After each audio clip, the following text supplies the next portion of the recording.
Question number 8 को देखते हैं।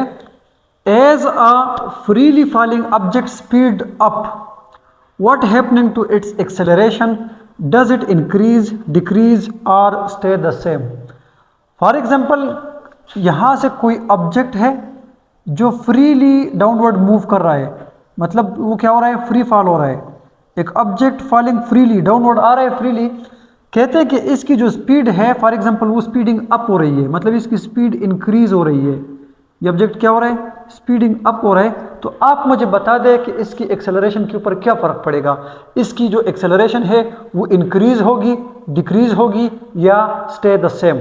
तो डियर स्टूडेंट्स, याद रखिएगा कि जब कोई ऑब्जेक्ट अपवर्ड मूव करने के बाद डाउनवर्ड आता है, ठीक है, फॉलिंग फ्रीली हो रहा है, तो हम बोलेंगे कि इस ऑब्जेक्ट के ऊपर और कोई फोर्स नहीं लग रही, सिर्फ और सिर्फ ग्रेविटी लग रही है, और हमने एयर रेजिस्टेंस को भी निगलेक्ट कर दिया है यहाँ पर।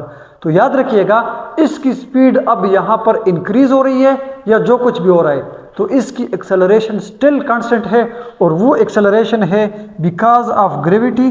तो हम बोलेंगे कि उस एक्सेलरेशन का जो मैग्नीट्यूड है वो है 9.8 मीटर पर सेकंड स्क्वायर, जिस तरह भी वो मूव कर रहा है। अगर उसकी वेलोसिटी थोड़ी सी इंक्रीज हो रही है या बहुत ज़्यादा इंक्रीज हो रही है, लेकिन जब आप डिफरेंस निकालोगे तो आपके पास एग्जैक्टली उसका जो एक्सेलरेशन है वो एग्जैक्टली 9.8 मीटर पर सेकंड स्क्वायर आएगा। तो हम बोलेंगे कि इसका मैग्नीट्यूड 9.8 होगा और डाउनवर्ड ये मूव करेगा। इसकी डायरेक्शन जो है वो डाउनवर्ड होगी toward the centre of earth. ठीक है, तो फिर बता देता हूँ कि अगर कोई ऑब्जेक्ट फॉलिंग फ्रीली हो रहा है और वो स्पीडिंग अप भी हो रहा हो साथ साथ, ठीक है, मतलब उसकी स्पीड इंक्रीज हो रही है, लेकिन उसकी एक्सेलरेशन के ऊपर कोई फर्क नहीं पड़ेगा। इसकी एक्सेलरेशन स्टिल 9.8 मीटर पर सेकंड स्क्वायर होगी और डाउनवर्ड इसकी डायरेक्शन होगी। क्लियर है?